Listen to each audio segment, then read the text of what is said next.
Welcome to Conversations for a Better You. Subscribe, like, and hit the bell to stay inspired and keep growing with us. Ever feel like you're just constantly pushing against reality, like things just don't go your way, no matter how hard you try?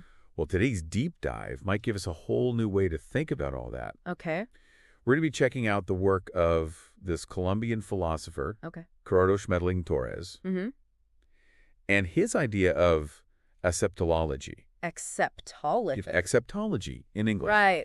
And it's all about Yeah. how we can find inner peace. Right. Not by changing the world around us, but by changing how we relate to it. Yeah. It's really interesting what Schmedling says about this. He says that real peace, it doesn't come from forcing reality to do what we want. Right. It's more about accepting it as it is. That's a pretty powerful thought. Yeah. So it's not about changing the world, it's about changing ourselves. Exactly. And he uses this analogy of a mirror. Oh, okay. So imagine you're trying to change your reflection, but you're messing with the mirror itself. Right. It's not going to work. Yeah. You got to change the actual thing that's being reflected. And so you're saying if we're always fighting with our circumstances, right. we're kind of focused on the wrong thing. Yeah, that's a really common trap that people fall into.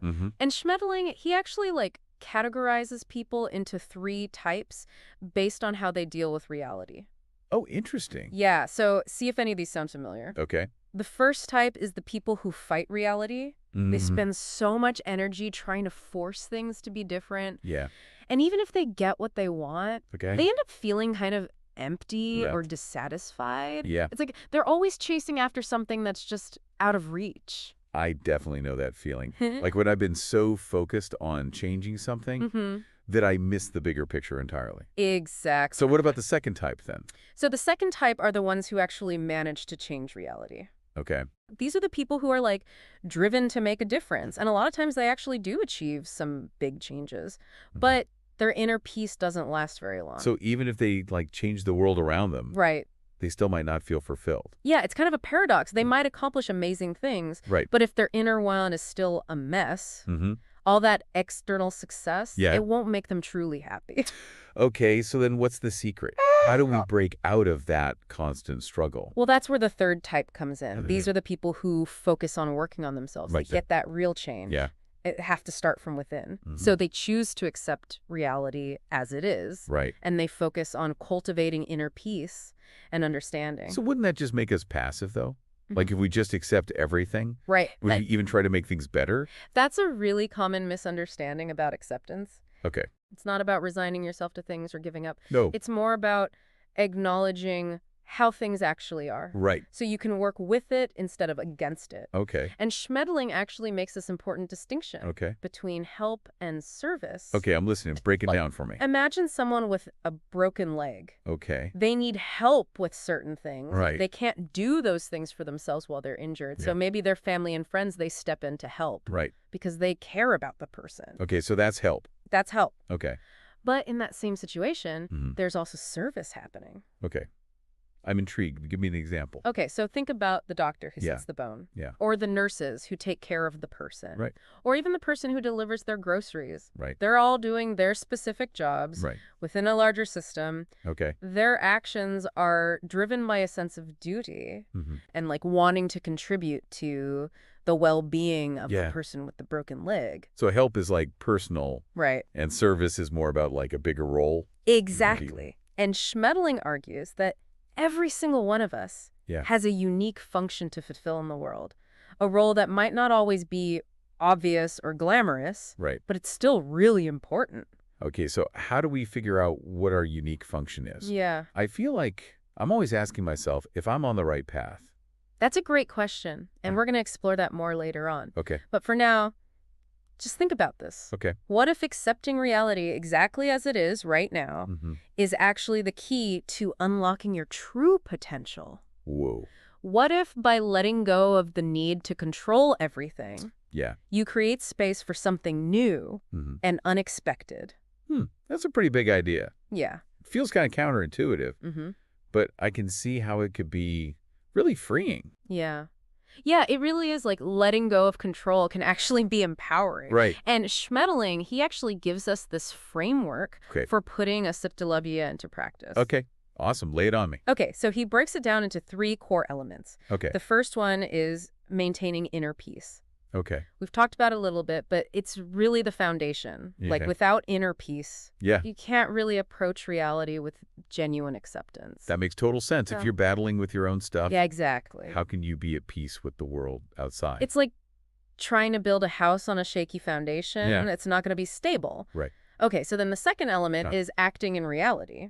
Okay. So it's not enough to just, like, accept things in your head. Right. You have to actually engage with the world around you. Okay. And take action based on that acceptance. So it's like going from passive acceptance to, like, actively engaging. Exactly. It's about aligning your actions with your understanding. Okay. Does that make sense? Yeah, that started to click. Okay, good. So we cultivate inner peace, and then we act in line with that. Right. Okay, so what's the third element? The third element is imagining the best. Okay. Now, this one might seem a little counterintuitive. Okay. If we're accepting reality as it is, Yeah.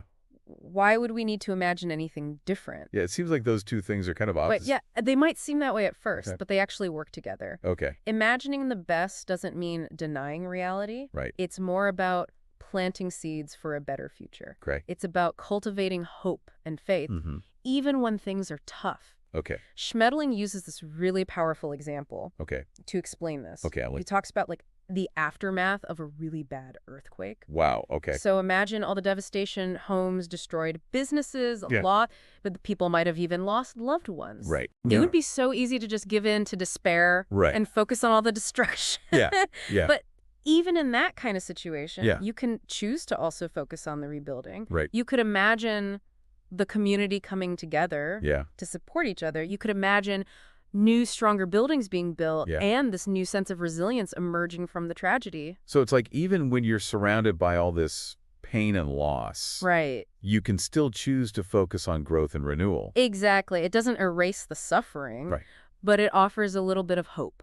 Okay. A vision of a better future that can actually motivate you to take positive action. I'm seeing how these three elements work together now. Yeah. Maintaining inner peace, acting in reality, and imagining the best. Yeah.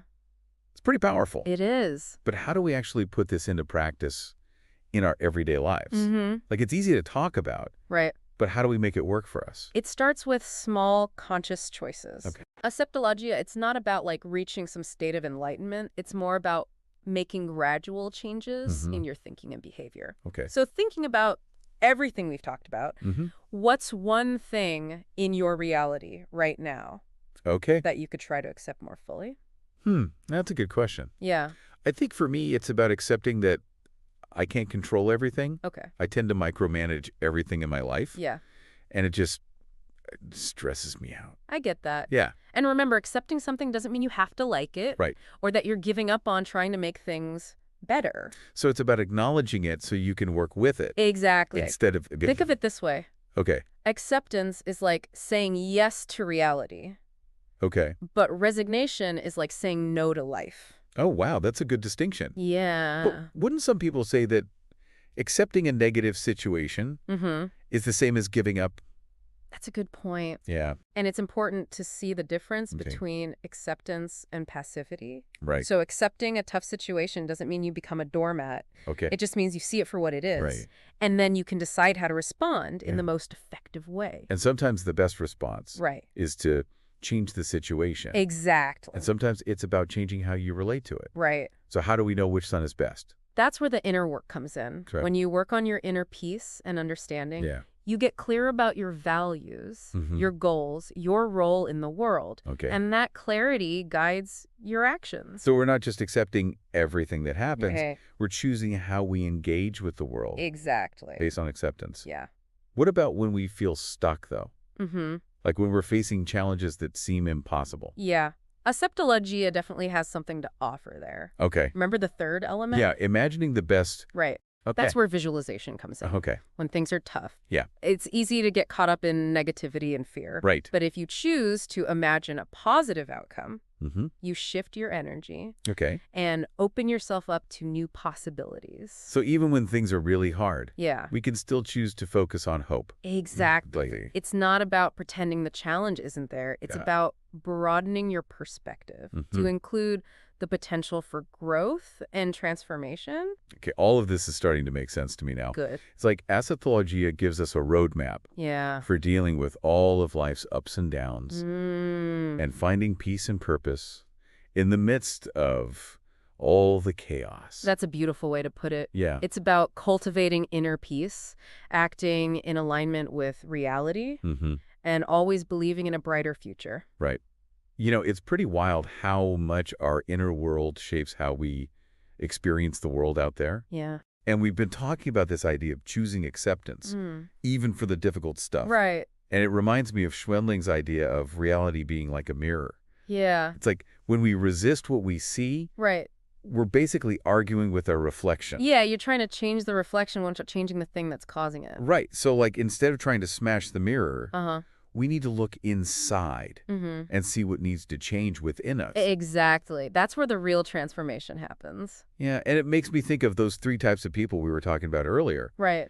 Those who fight reality, those who change reality, and those who work on themselves. Yeah, those categories are so helpful. Right. I feel like we've all been in each of those categories at different times. Definitely the first two, those who fight reality and those who change it, they're both coming from this place of inner dissatisfaction. Okay. Like they're trying to find peace and fulfillment by changing the external world. But those who work on themselves have realized that real peace and fulfillment can only come from within. Exactly. They've stopped trying to control everything outside of themselves and started focusing on creating inner harmony. Right. It's like they understand that when you change your inner state, you actually change your experience of reality. Right.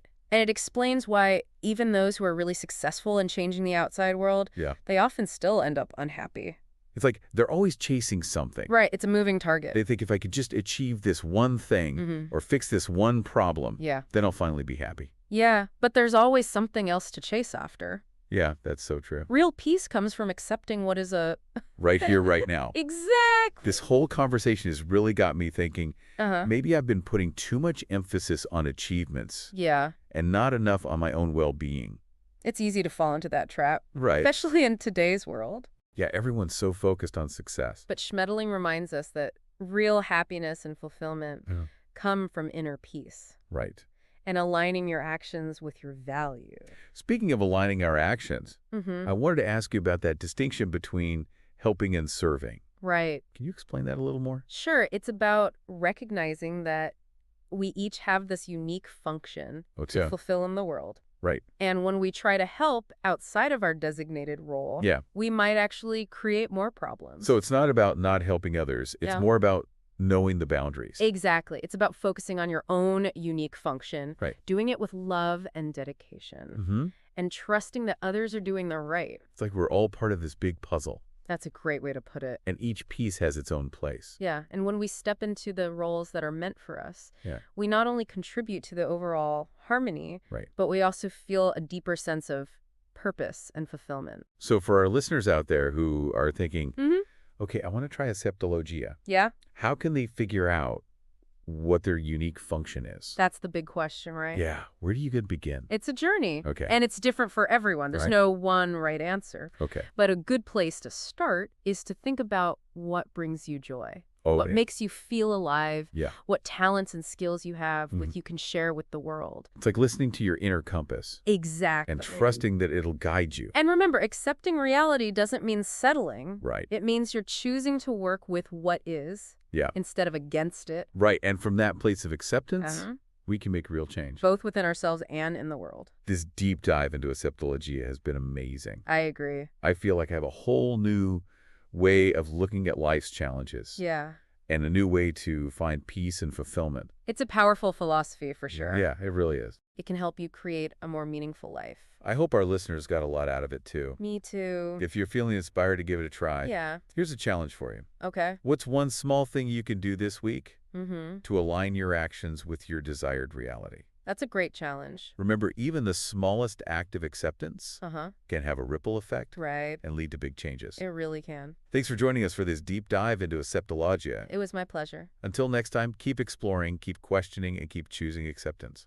Thanks for joining us on Conversations for a Better You. Don't forget to like, subscribe, and hit the bell for more content to help you grow. See you next time.